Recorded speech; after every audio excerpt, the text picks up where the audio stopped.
Halo semua, hari ini saya akan bahas tentang ekosistem dan jaring-jaring makanan. Sebelumnya, apakah kalian sudah tahu apa itu ekosistem dan jaring-jaring makanan? Dan kira-kira hubungan keduanya apa ya? Yuk mari kita simak bersama. Jadi, ekosistem artinya adalah interaksi antara makhluk hidup dengan lingkungannya. Nah, dalam ekosistem terdapat dua komponen. Kira-kira apa saja?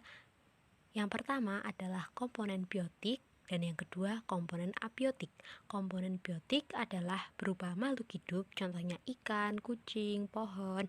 Kemudian untuk komponen abiotik adalah berupa benda fisik, kimia, atau nutrisi yang ada di tempat tersebut atau dapat diartikan dengan benda non-hidup. Contohnya adalah air, batu, dan lain sebagainya.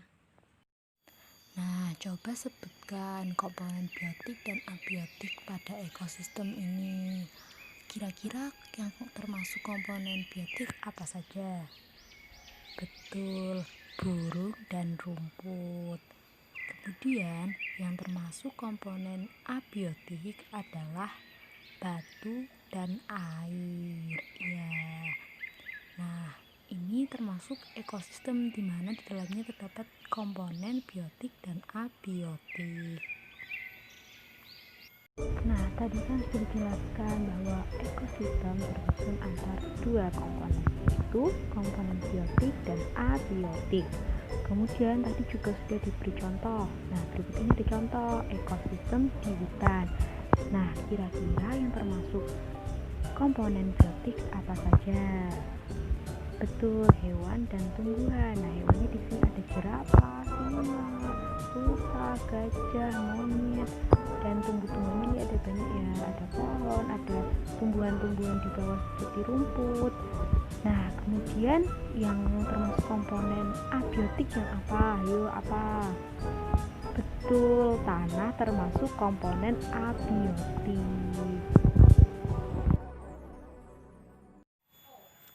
Nah, dalam suatu ekosistem terdapat hubungan atau interaksi antar spesies. Nah, yang dinamakan dengan interaksi atau hubungan antar spesies ini adalah simbiosis. Kemudian, simbiosis dibagi menjadi tiga, yaitu apa saja? Simbiosis mutualisme, simbiosis komensalisme, dan simbiosis parasitisme. Nah, pengertian dari simbiosis mutualisme adalah interaksi antar spesies yang saling menguntungkan bagi kedua belah pihak. Jadi yang diuntungkan adalah dua-duanya atau antar spesies atau dua spesies ini. Kemudian untuk simbiosis komensalisme adalah di mana interaksi antar spesies salah satu pihak diuntungkan dan salah satu pihak tidak dirugikan. Jadi yang diuntungkan satu tapi yang satunya tidak dirugikan. Kemudian yang terakhir adalah simbiosis parasitisme.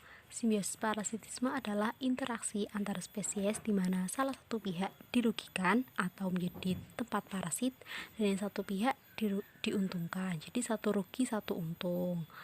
Berikut ini ada contoh dari masing-masing simbiosis. Ayo, ini gambar apa? Gambar bunga dan kupu-kupu. Ini termasuk contoh simbiosis mutualisme. Mengapa? Karena keduanya saling diuntungkan. Bagaimana?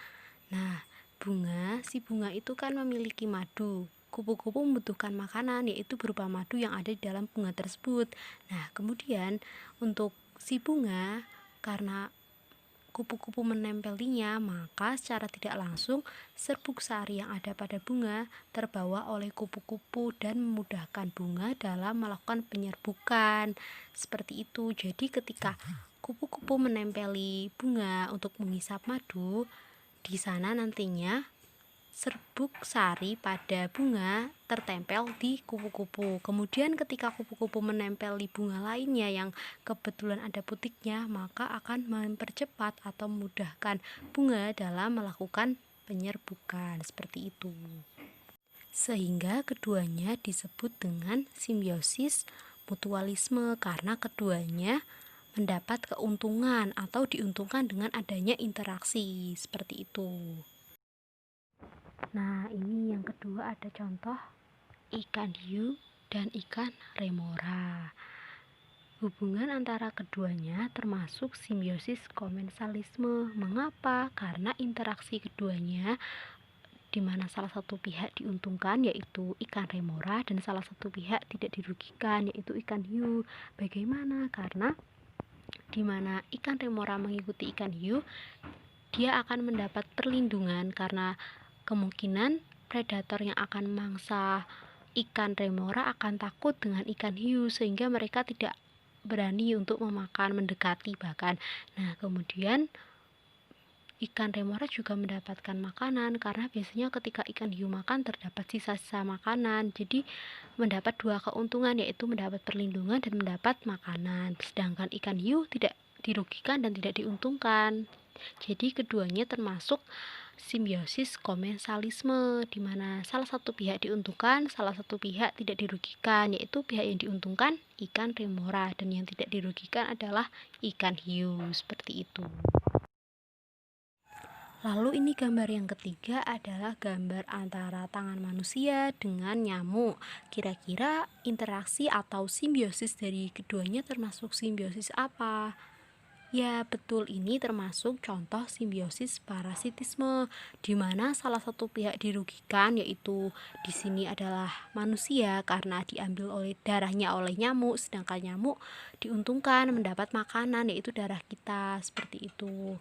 Jadi, hubungan atau interaksi antara nyamuk dengan manusia termasuk ke dalam contoh simbiosis parasitisme karena salah satu pihak dirugikan dan salah satu pihak diuntungkan. Nah, tetapi di dalam suatu ekosistem tidak hanya terdapat interaksi atau simbiosis saja, tetapi terdapat rantai makanan. Rantai makanan itu adalah seperti yang sudah dijelaskan bahwa rantai makanan adalah proses makan dan dimakan suatu makhluk hidup untuk mendapat energi dan bertahan hidup. Jadi setiap makhluk hidup itu kan membutuhkan energi atau asupan nutrisi agar dapat mempertahankan hidupnya, sehingga terdapat rantai makanan yang bertujuan untuk mendapatkan energi dan untuk mempertahankan hidupnya, seperti itu. Nah, kemudian dalam suatu rantai makanan terdapat peran-peran. Nah, berikut ini adalah peran dari makhluk hidup dalam suatu rantai makanan. Nah, kemudian dalam suatu rantai makanan memang terdapat perannya masing-masing, di mana ada produsen. Produsen adalah di mana makhluk hidup yang bisa memproduksi makanannya sendiri, contohnya adalah tumbuhan. Nah, kemudian ada konsumen satu atau yang mengkonsumsi produsen pertama. Biasanya konsumen satu berupa hewan herbivora karena biasanya produsen kan berupa tumbuhan seperti padi dan lain sebagainya. Nah, jadinya yang menjadi konsumen pertama adalah binatang atau makhluk hidup yang termasuk herbivora. Nah, yang ketiga ada konsumen tiga dan seterusnya, yaitu biasanya sudah mulai makhluk hidup yang omnivora atau karnivora. Kemudian untuk yang ketiga ada dekomposer atau pengurai. Ini biasanya berupa jamur atau mikroba karena fungsinya adalah menguraikan makhluk hidup yang sudah mati, seperti itu. Ini adalah contoh dari rantai makanan. Nah, di mana produsen? Produsen adalah yang nomor satu atau ini di sini rumput atau padi. Kemudian yang nomor dua ini tikus menjadi konsumen pertama. Nah, yang ketiga ini ada ular menjadi konsumen kedua dan elang menjadi konsumen ketiga. Sedangkan yang nomor urut 5 ini adalah jamur atau sebagai dekomposer atau pengurai. Ini adalah contoh rantai makanan. Nah, kemudian ada juga jaring-jaring makanan, yang mana jaring-jaring makanan ini adalah kumpulan dari rantai makanan. Ya, kemudian bedanya antara jaring-jaring makanan dan rantai makanan apa?